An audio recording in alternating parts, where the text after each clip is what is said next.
मला असं वाटतं की आता जसं जसं एकनाथराव खडसे यांचं वय वाढत आहे तसं तसं ते लहान मुलासारखं बाष्कळ बडबड करण्याचा त्यांचा जो एक प्रकार सुरू झालेला आहे हा अत्यंत निंदनीय आहे.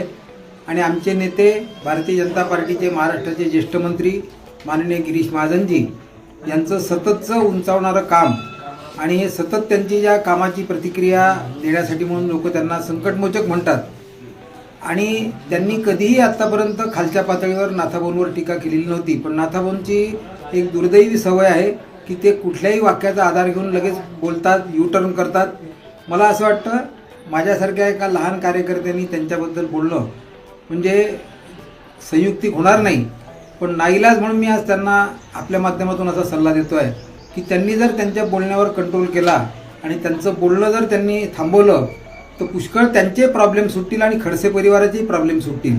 आणि गिरीश महाजनांबद्दल त्यांनी हे जे निंदनीय वक्तव्य केलेलं आहे याचा मी भारतीय जनता पार्टीच्या वतीनं आणि व्यक्तिगतरित्या सुद्धा याचा निषेध करतो. डॉक्टर राजेंद्र फडके, राष्ट्रीय संयोजक, बेटी बचाओ बेटी पढाओ.